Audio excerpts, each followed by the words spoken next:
شاعر حضور علیہ السلام کے بارے میں کہتا ہے کہ بے مثل ہے کونین میں سرکار کا چہرہ، آئینِ حق ہے شہ ابرار کا چہرہ۔ کہیں سبحان اللہ۔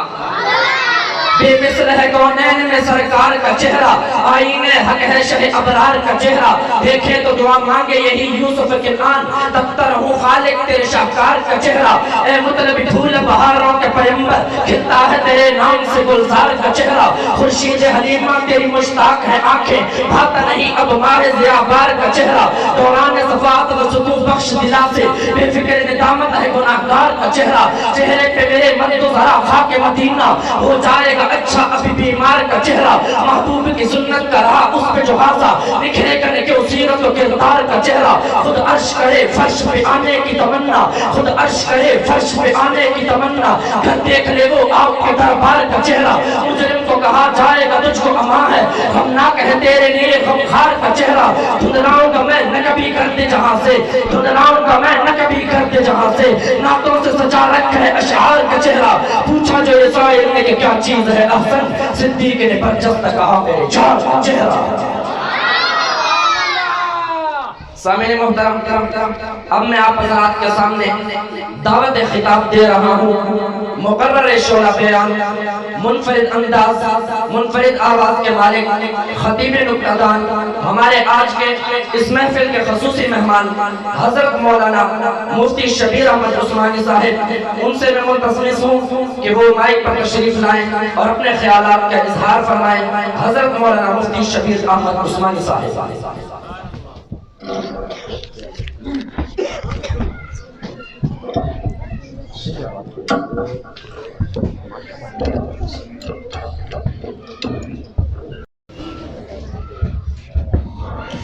نحمد و نصلی علی رسولہ الکریم، اما بعد، اعوذ باللہ من الشیطان الرجیم، بسم اللہ الرحمن الرحیم۔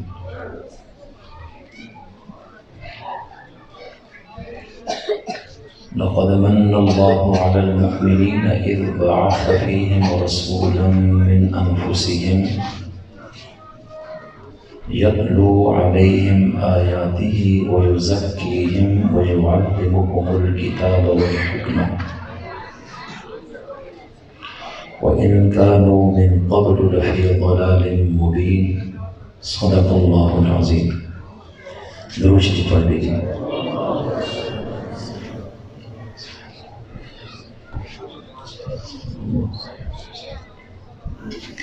بہت ہی قابل احترام،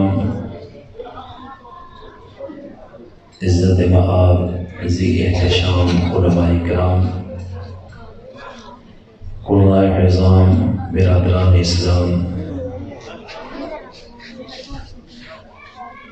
جامع مسجد سعدیہ خان ماڈل ٹاؤن حسن ابدال میں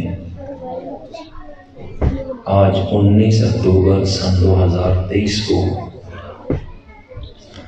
عظیم الشان محفل حسن قرات میں میں اور آپ شریک ہیں۔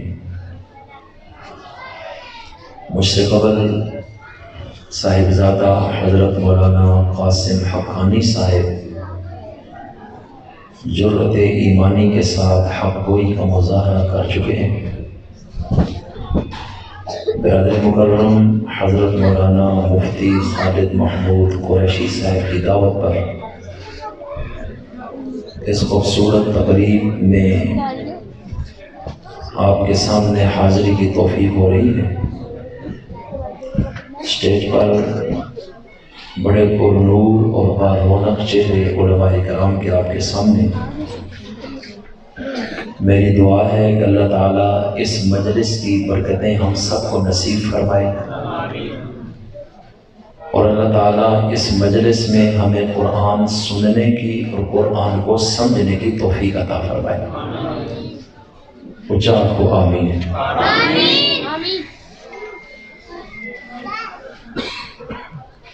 آج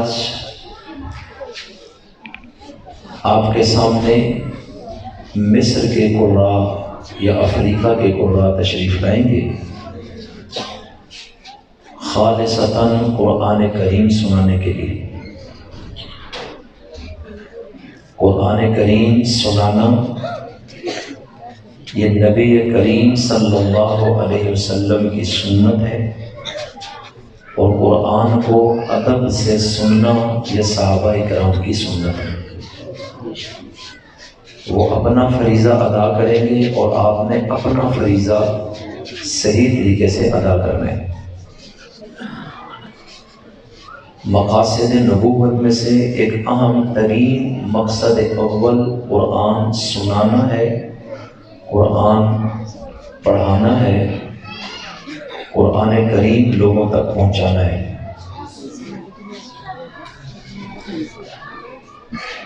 میں نے جو آیت آپ کے سامنے تلاوت کی ہے اس میں اللہ تعالیٰ نے خود اس چیز کو بیان فرمایا ہے۔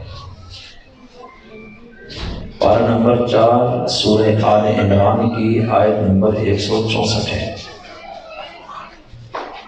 اس میں اللہ تعالیٰ فرماتے ہیں کہ اللہ تعالیٰ نے ایمان والوں پر بہت خاص احسان کیا ہے کہ انہی میں سے ان کے اندر ایک عظیم رسول بھیجا ہے، اور اس عظیم رسول کو بھیجنے کا مقصد کیا ہے؟ یتلو علیہم آیاتہ، کہ وہ عظیم رسول ان لوگوں کو اللہ کے قرآن کی آیات پڑھ کر سنائے۔ تو یہ نبی کے آنے کا پہلا مقصد ہے کہ نبی لوگوں کو قرآن کریم سنائے گا۔ تو اب لوگوں نے سننا کیسے؟ پارہ نمبر 21 کی پہلی آیت میں فرمایا مستقلاً حکم دے کر اتل ما اوحی الیک من الکتاب، اے رسول کائنات آپ کی طرف جو عظیم کتاب نازل کی گئی اس کی تلاوت کریں، یہ پڑھ کر سنائیں آپ لوگوں کو۔ اور جب لوگوں پر پڑھی گئی تو لوگوں کو کیا حکم ہے کہ وہ کیا کریں؟ پارہ نمبر 9 میں سورۃ الاعراف کے آخری رکوع میں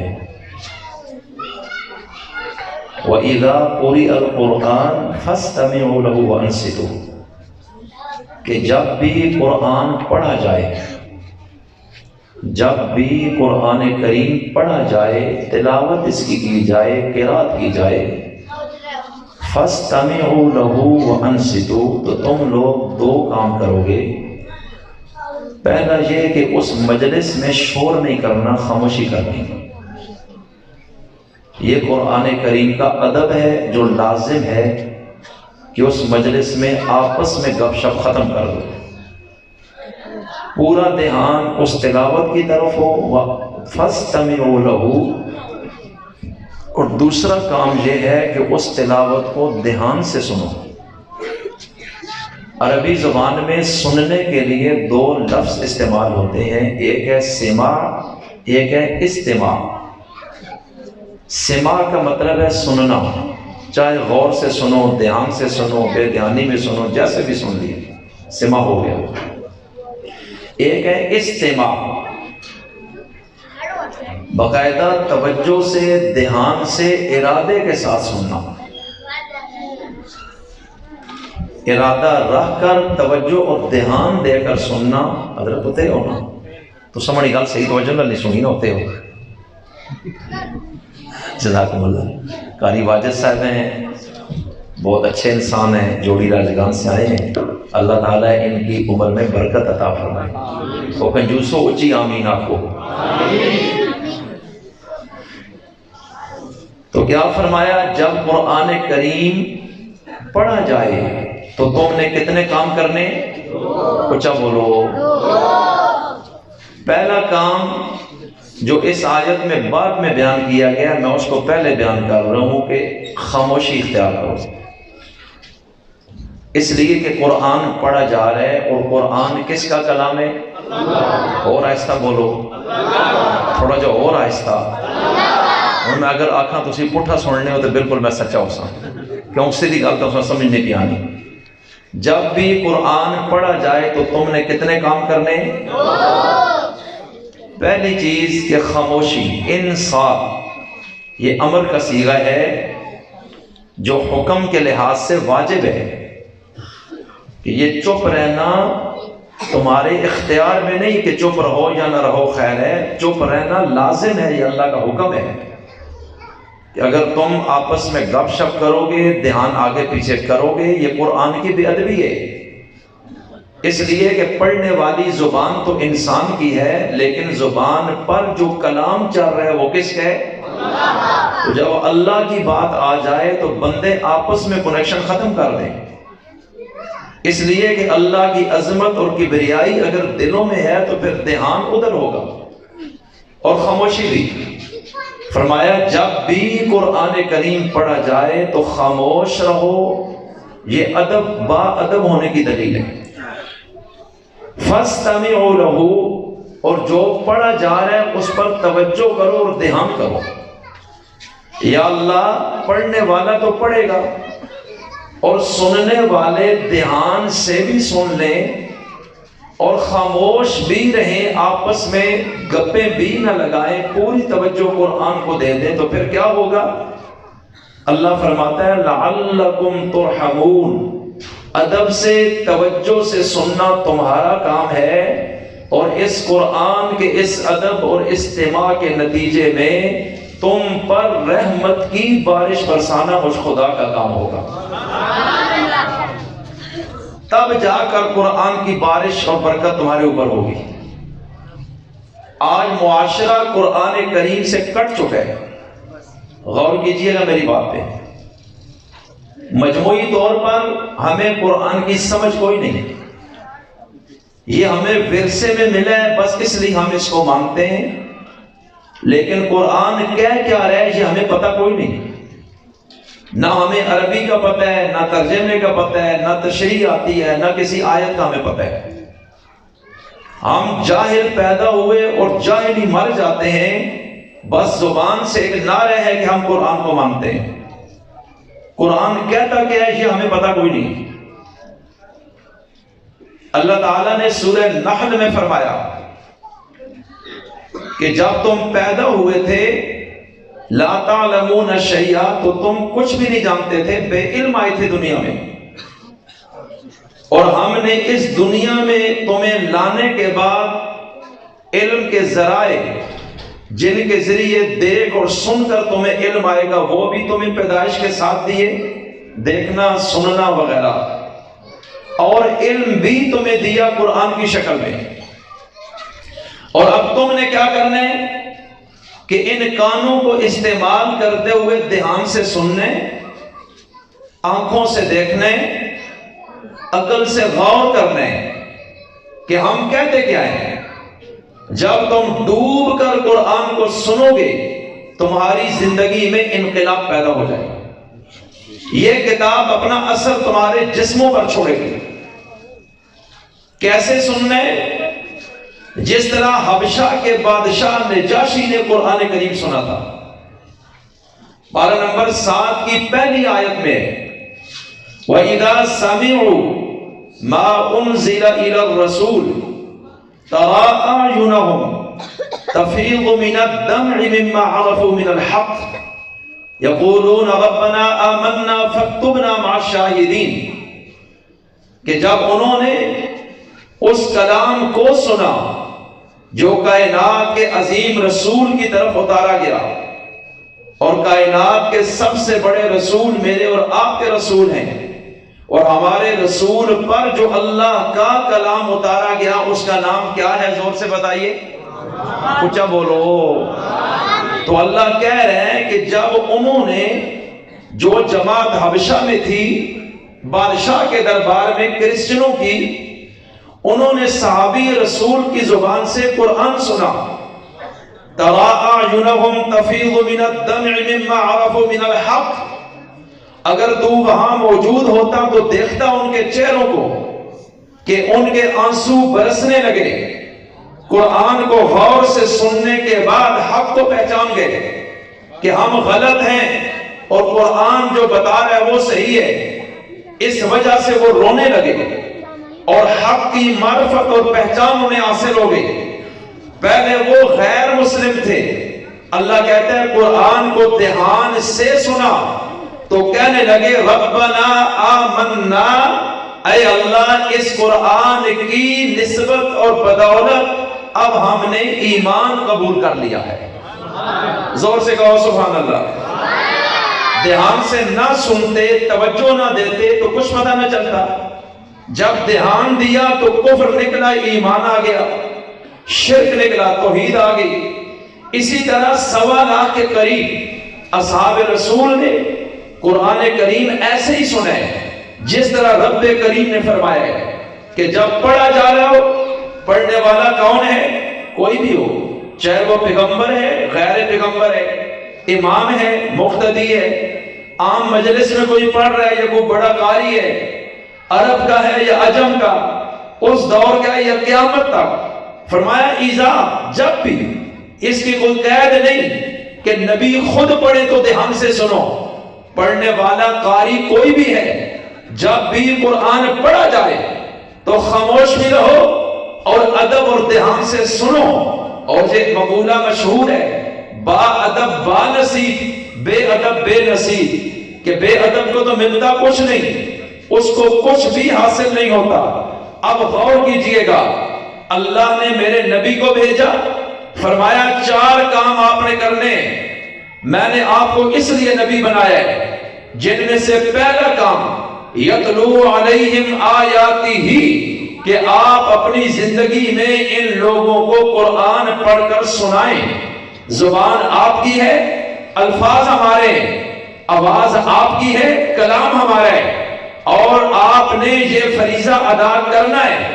اس کتاب کے بغیر لوگوں کو حق سمجھ نہیں آئے گا، لوگوں کو دلائل سمجھ نہیں آئیں گے، لوگوں کو صراط مستقیم کا پتہ نہیں چلے گا، اور یہ انقلاب اس دنیا کی ضرورت ہے، اور اس کتاب کے بغیر ممکن نہیں۔ اس سے پہلے بڑی کتابیں تھیں، بڑے نصاب تھے، بڑے رسائل اور جرائد تھے، دنیا کے اندر اس فرش پر کروڑوں کتابیں تھیں، لیکن کسی کتاب میں اتنی جان نہیں کہ وہ لوگوں کی زندگیوں کو انقلاب کی طرف لے کے جائے اور 100% سچی بات ہو، اور جس کی کہی ہوئی کبھی جھوٹی نہ ہو سکے۔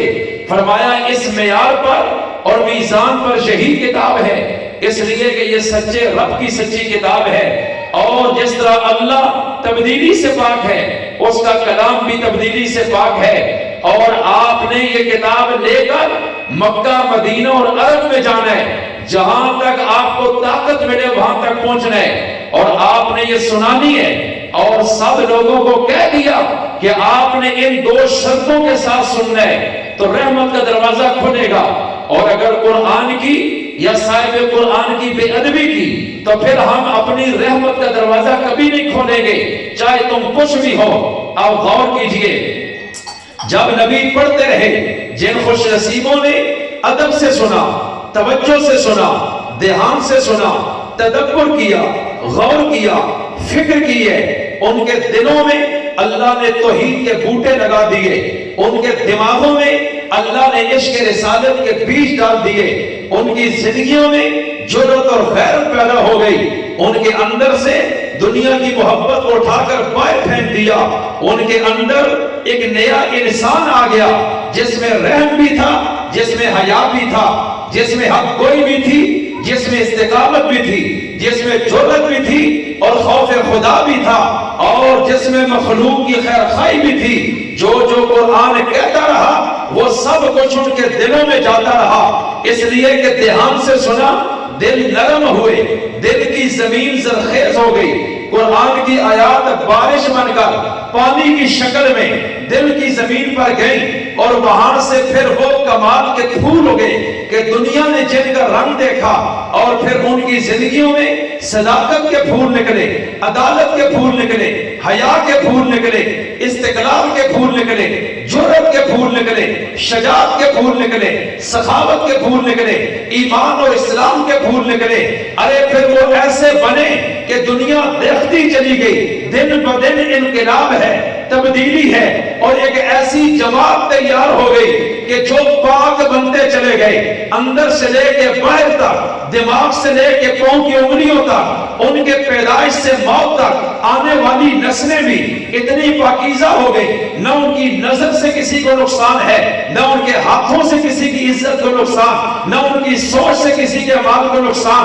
وہ اتنے زبردست لوگ بن گئے کہ وہ امن کا گہوارہ بن گئے۔ جہاں بھی قدم رکھا ان ملکوں میں امن قائم کر دیا، جہاں قدم رکھا وہاں کمال کر کے رکھ دیا، اور وہ دنیا میں امن کی محبت کی علامت بن گئے ہیں۔ اور یہ ساری تبدیلی اس لیے آئی ہے کہ انہوں نے اللہ کے قرآن کو ادب اور دھیان سے سنا تھا۔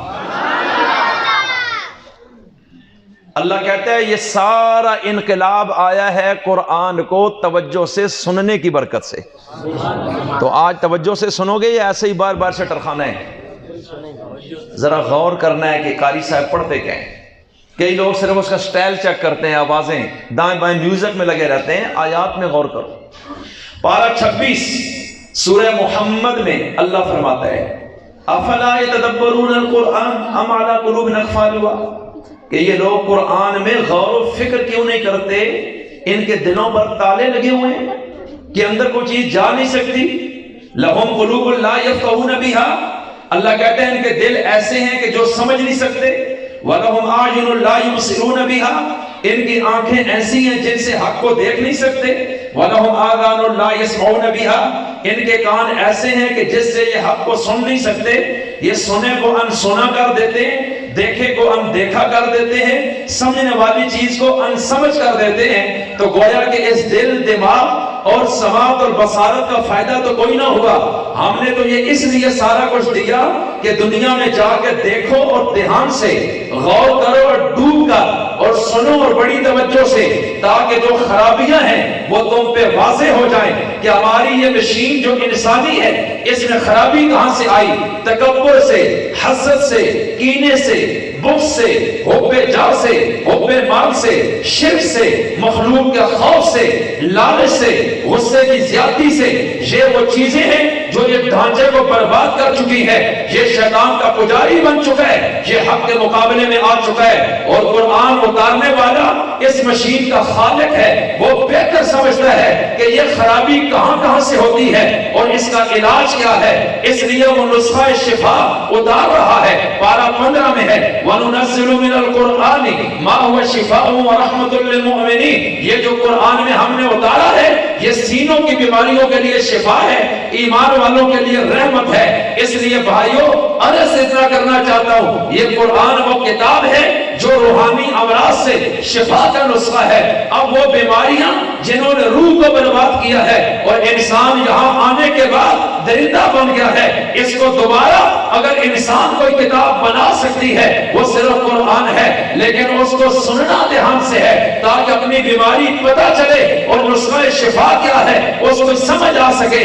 ڈاکٹر جتنا ماہر بھی ہے وہ بیماری تلاش کرے گا، دوائی تجویز کرے گا، کھانی بھی مریض نے ہے، شوق پرہیز بھی مریض نے کرنی ہے، مریض کھائے بھی نہیں پرہیز بھی نہ کرے، ڈاکٹر کی ڈگری کا ایسے فائدہ کوئی نہیں ہے۔ اللہ کہتے ہیں قرآن تمہاری امراض سے پردہ اٹھا رہا ہے کہ تمہاری بربادی کن چیزوں سے ہوگی۔ زُيِّنَ لِلنَّاسِ حُبُّ الشَّهَوَاتِ مِنَ النِّسَاءِ وَالْبَنِينَ وَالْقَنَاطِيرِ الْمُقَنطَرَةِ مِنَ الذَّهَبِ وَالْفِضَّةِ وَالْخَيْلِ الْمُسَوَّمَةِ وَالْأَنْعَامِ وَالْحَرْثِ ذَلِكَ مَتَاعُ الْحَيَاةِ الدُّنْيَا وَاللَّهُ عِندَهُ حُسْنُ الْمَآبِ۔ اللہ کہہ رہا ہے یہ چیزیں تمہیں تباہ کر دیں گی، اب ہم تمہیں بتائیں گے ان کی اصلیت کیا ہے، لہذا غور کرنا۔ اگر ہم بیماری بتائیں گے تو نسخہ شفا بھی بتائیں گے، اگر تم دھیان نہیں کرو گے تو فائدہ کبھی بھی نہیں ہونا۔ اس لیے کہ میں نے یہ قرآن ان دیواروں کے لیے نہیں اتارا، درختوں کے لیے نہیں اتارا، زمین کے ذروں کے لیے نہیں اتارا، آسمان کے ستاروں کے لیے نہیں اتارا، یہ ہوا کے جھونکوں کے لیے نہیں ہے، ریت کے ذروں کے لیے نہیں ہے، سمندر کے قطروں کے لیے نہیں ہے۔ ارے یہ قرآن میں نے جنوں اور انسانوں کے لیے اتارا ہے۔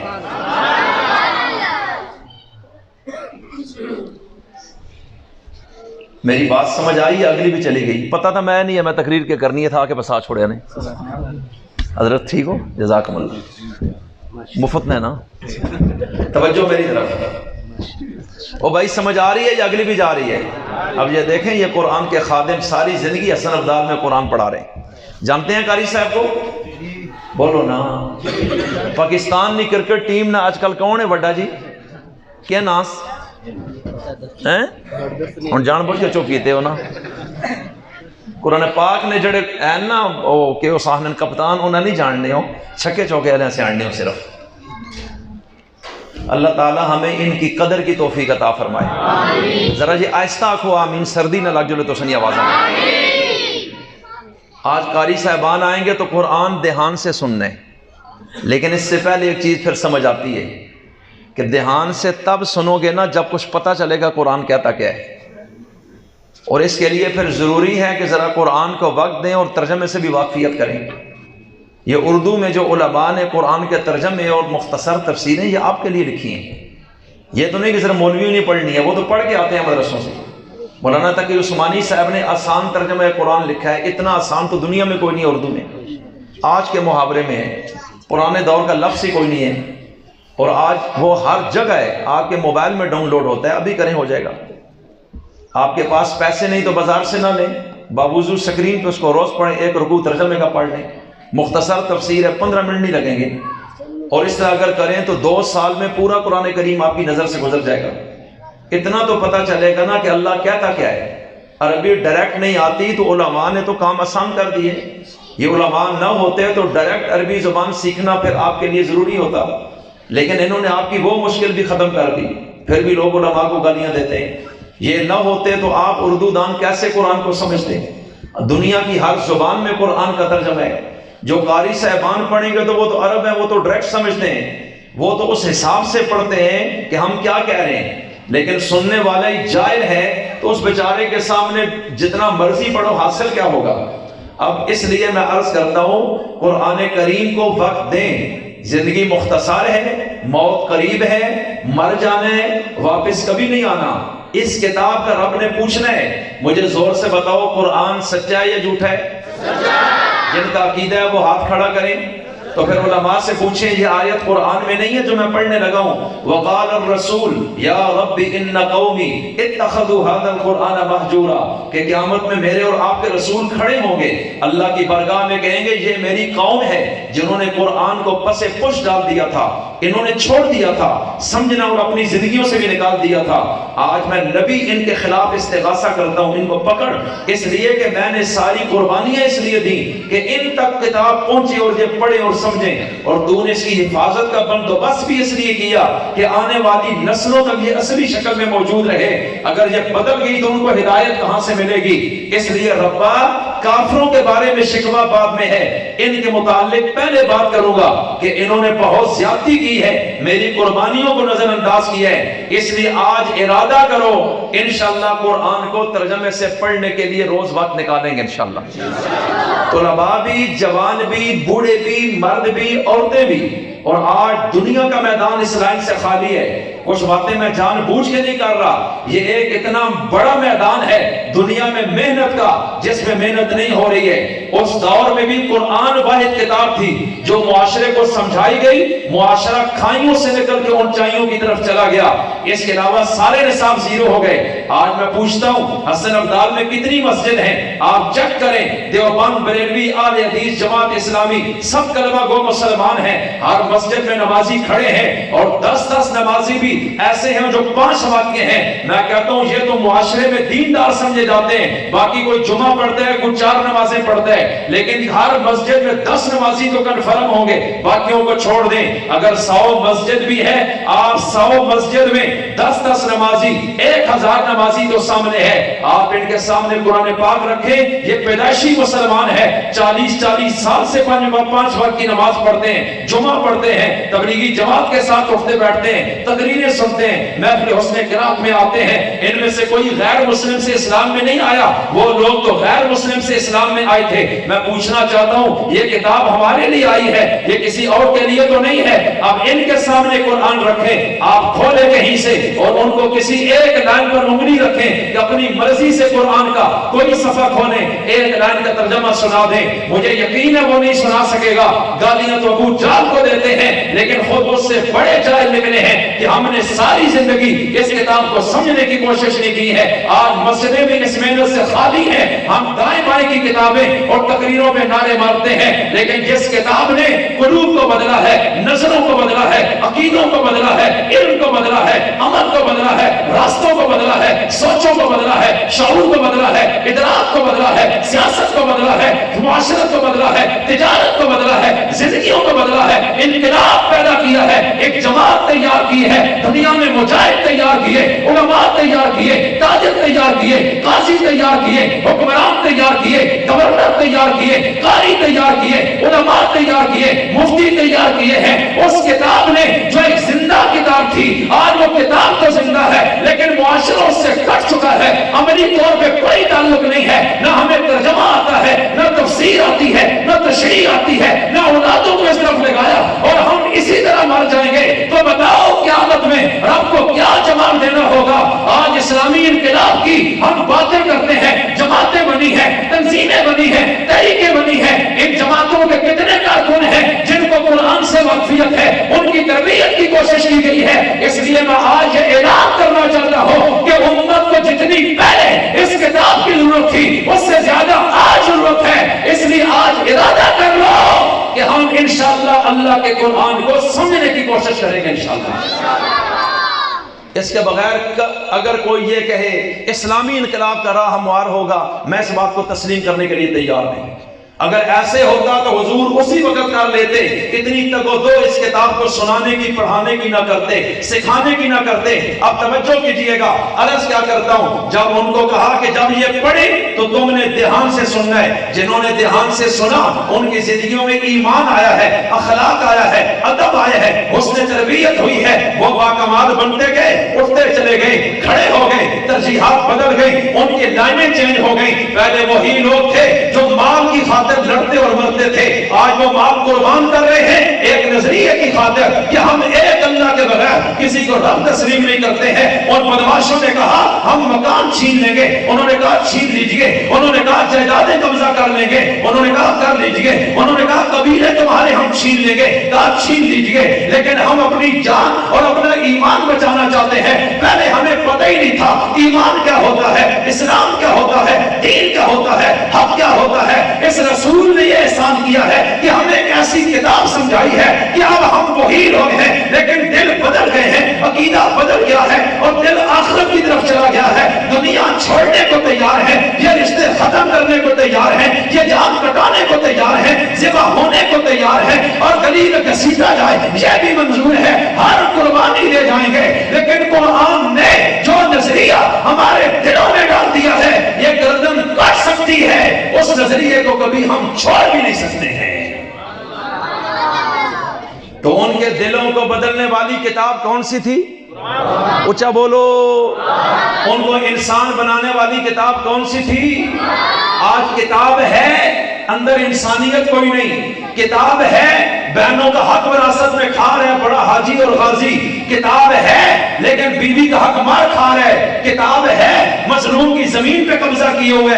کتاب ہے لیکن یتیموں کا مال ہڑپ کر رہے. کتاب وہی ہے، ایمان بھی ہے، کلمہ بھی پڑھتا ہے، نماز بھی پڑھتا ہے، داڑھی بھی رکھی ہے، کہتا ہے حج اکبری کیا ہوا ہے اور سود کا لین دین کر رہا ہے. تو پھر میں کیسے سمجھ جاؤں کہ یہ کتاب پڑھ چکا ہے؟ اگر قرآن کو سنا ہوتا، سمجھا ہوتا تو اللہ کہہ رہا ہے کہ سود خور کے ساتھ میرا اور میرے رسول کا اعلان جنگ ہے. اگر اس نے کتاب پڑھی ہوتی تو قرآن کہہ رہا ہے کہ شراب ام الخبائث ہے، اس کو چھوڑ دیجئے. اگر یہ قرآن پڑھا ہوتا تو قرآن کہہ رہا ہے کہ ظلم نہ کیجئے ورنہ قیامت میں اللہ پکڑے گا. تو یہ کیسے ظالم رہ سکتا تھا؟ اس سے معلوم ہوتا ہے کہ قرآن جس مقصد کے لیے آیا اس میاں نے اس مقصد کی طرف دھیان کوئی نہیں دیا ہے. اس لیے آج ارادہ کریں انشاءاللہ زندگی کا باقی وقت ہم قرآن کی خدمت میں گزاریں گے انشاءاللہ. آخری بات اب کرتا ہوں. آ رہے ہیں علماء مہمان؟ ماشاءاللہ باہر کے مہمان آ رہے ہیں. یہ قاری صاحب ہیں باہر سے تشریف لائے. آپ کھڑے ہو کے ان کا استقبال کریں.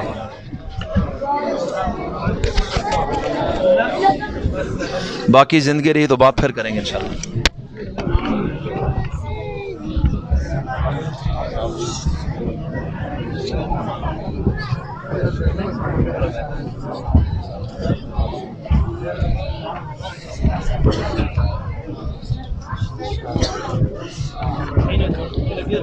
السلام علیکم.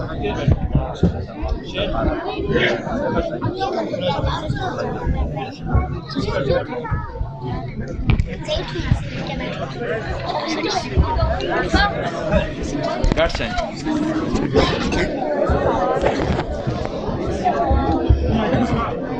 بھائی تشریف رکھیں, بیٹھ جائیں.